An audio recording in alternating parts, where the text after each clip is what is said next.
오늘 우리에게 주시는 하나님 아버지의 말씀은 사도행전 10장 23절에서 33절 말씀 제가 봉독해 드리겠습니다. 이튿날 일어나 그들과 함께 갈새 요빠에서 온 어떤 형제들도 함께 가니라.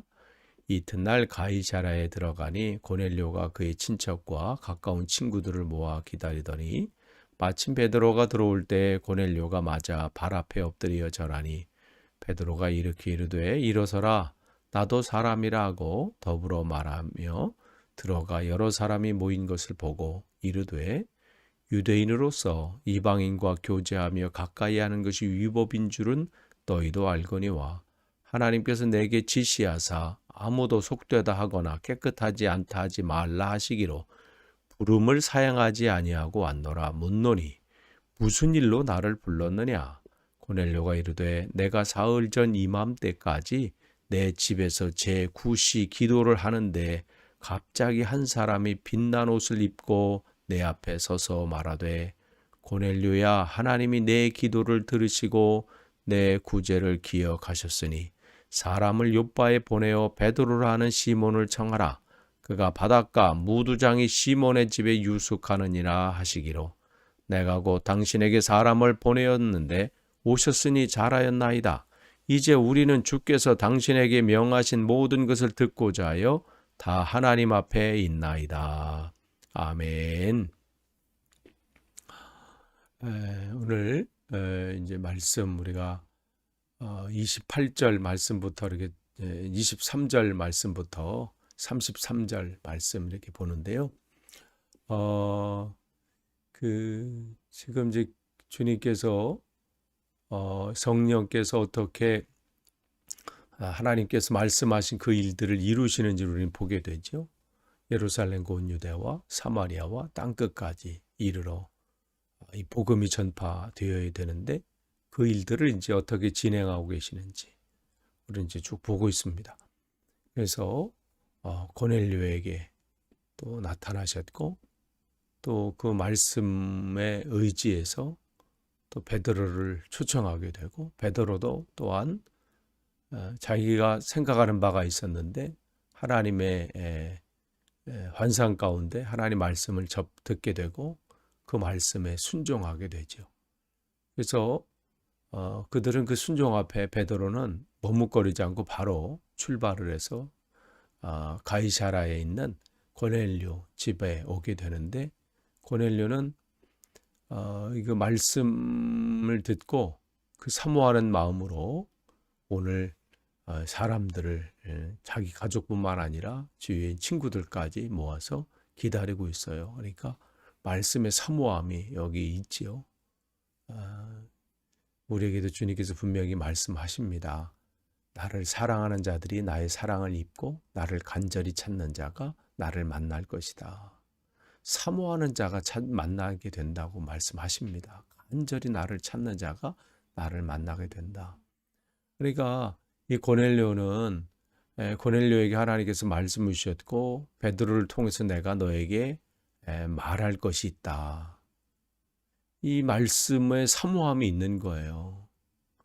그러니까 그냥 허투루 듣는 게 아니라 하나님 말씀을 접할 때마다 우리가 요즘 성경을 읽고 있잖아요.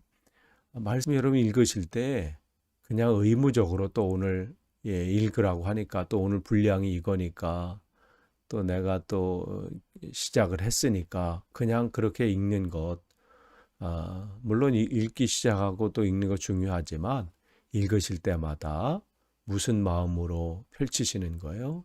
하나님, 내가 주님을 간절히 사모합니다. 오늘 말씀 속에서도 주님을 뵙기를 원합니다. 주님의 그 말씀으로 통해서 나를 만나 주시옵소서. 그렇게 간절히 찾는 거예요. 그러니까 사모하고 간절히 찾는 자. 지금 이 고넬료 가정도 그렇게 사모하면서 기다리고 있지요. 그러면서 이제 들어온 거예요. 그래서 28절 보시면 이르되 그가 이제 그 유대인들의 형편을 얘기하잖아요. 유대인으로서 이방인과 교제하는 것과 가까이 하는 것이 위법인 줄도 너희도 알거니와. 유대인들의 지금의 생각이에요. 이방인들과는 그 당시에는 뭐 접하지도 않고 또 그렇게 가르침을 받았잖아요. 이방인들은 지옥의 땔감이다. 그러니까 그 교제하는 자체가 그들의 이 유대교에 어긋나는 일이고 또 그 일들을 하지 않았지요. 그러나 베드로에게 중요한 것은 뭐예요? 그들이 정해놓은 무슨 규례나 규칙이나 법도 이거를 뛰어넘는 게 뭐예요? 하나님의 말씀하심이에요. 그 말씀 앞에 어때요? 주님께서 내게 지시하사. 이게 더 상위잖아요. 이 말씀 앞에 모든 것은 정리가 되는 거예요. 그래서 깨끗하지 않다. 그렇게 하시기로 내가 29절에 부름을 사양하지 않고 왔노라. 그러니까 물론 이 일들이 여기 방문한 것 때문에 우리가 11장에 보겠지만 예루살렘 교회에 보고할 때 이 할례자들 있잖아요. 그러니까 그리스도이지만 여전히 유대교 율법 안에 그것을 중요하게 여기는 사람들은 막 화를 냈어요. 왜 거기 이방인들과 만나서 그랬느냐 할 정도로 아직까지 이 교회 안에서도 이러한 일들이 있었습니다. 어쨌든 그러나 베드로는 그게 중요한 게 아니라 하나님 말씀에 순종하는 게 중요한 거예요. 그 말씀에 순종할 때 하나님의 놀라운 일들을 보게 되거든요. 그래서 바울은 데살로니가 전서 5장 19절에 성령을 소멸하지 말라 이렇게 말씀해요. 이 말씀이 뭐예요? 성령께서 계속해서 우리에게 깨우침을 주시고요. 또 이 속에 우리가 결단할 것을 결단하고 또 행할 것을 행하도록 계속해서 말씀하시거든요. 그렇게 우리에게 계속해서 인도하시는데 우리가 그것을 무시하고 또 생각하지 않고 다음으로 미루고 하다 보면 어떻게 해요? 나중에는 말씀하셔도 듣질 못하고요. 깨닫지도 못하고요. 사라져 버려요. 그러니까 성령께서 끊임없이 우리에게 말씀해 주실 때 우리가 그 말씀에 순종해야 되는 거예요. 내가 그것이 내 생각과 맞지 않는다 할지라도 그게 합리적이지 않는다 할지라도 그것이 내가 볼 때 그동안에 했던 것과는 다른데 할지라도 주님께서 내게 주시는 말씀이라면 순종하는 거예요. 순종하면요.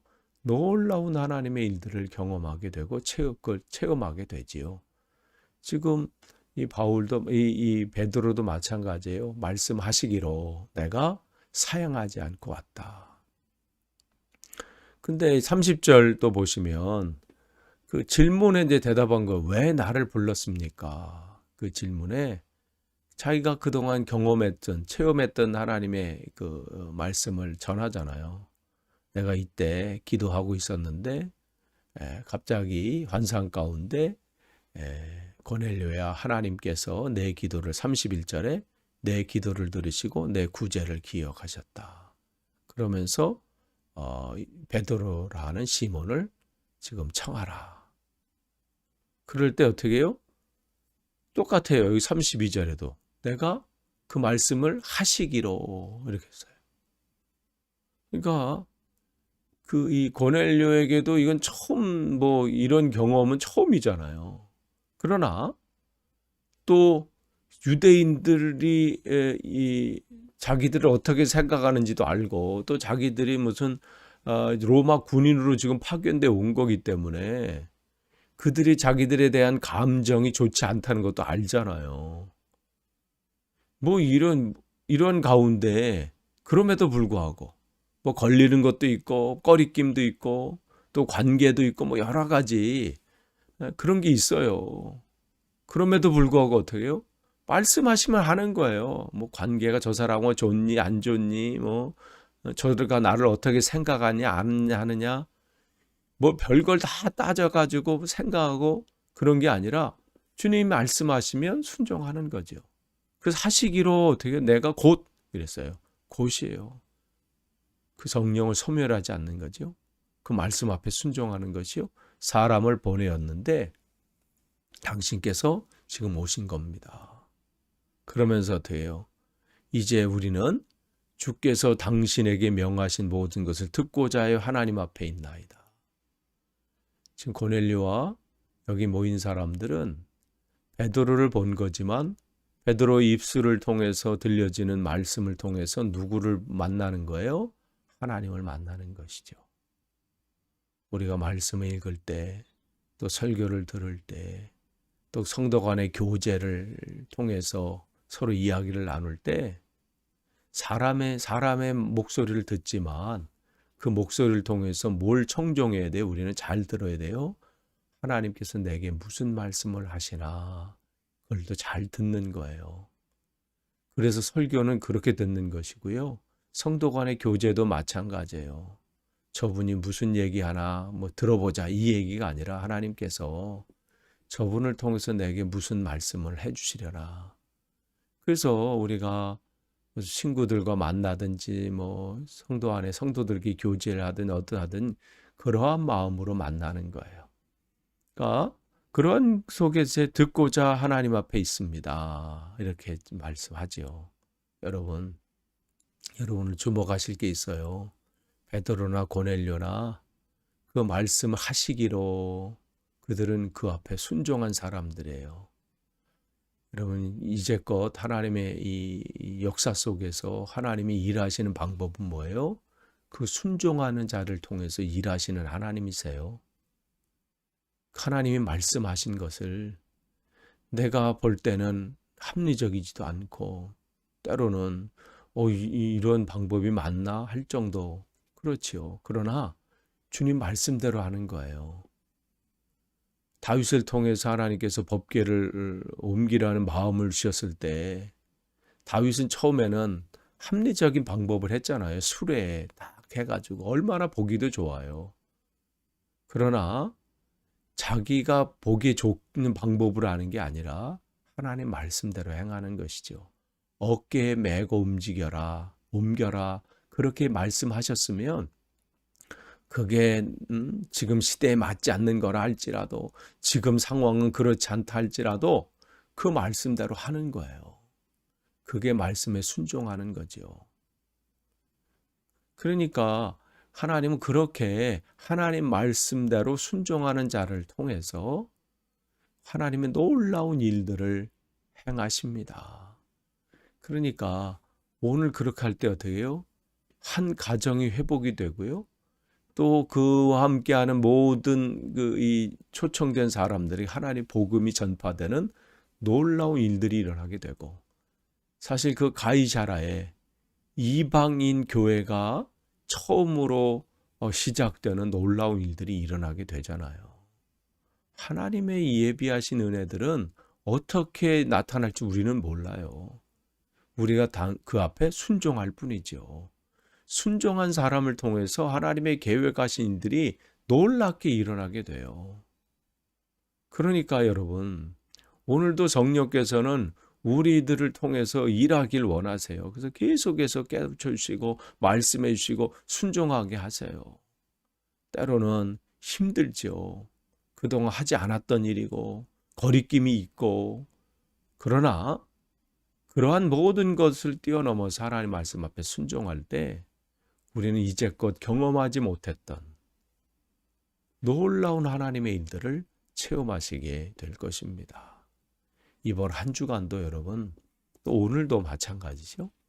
여러분 날마다 여러분에게 말씀하신 그 성령의 그 깨우침에 그 말씀 앞에 민감하시길 원합니다. 그래서 그 일이 하나님께서 주시는 그 말씀이거든 여러분 뒤로 미루지 마시고요. 순종하세요. 그러면 놀라운 일들을 여러분 경험하게 될 겁니다. 오늘도 그런 하루 되시기를 간절히 축원합니다. 기도하겠습니다.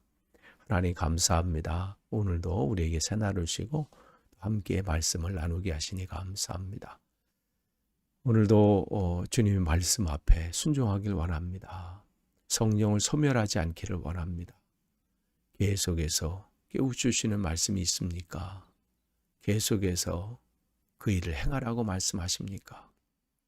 그 앞에 순종해서 하나님의 크기의 일들을 오늘도 체험하는 하루 되게 하옵소서.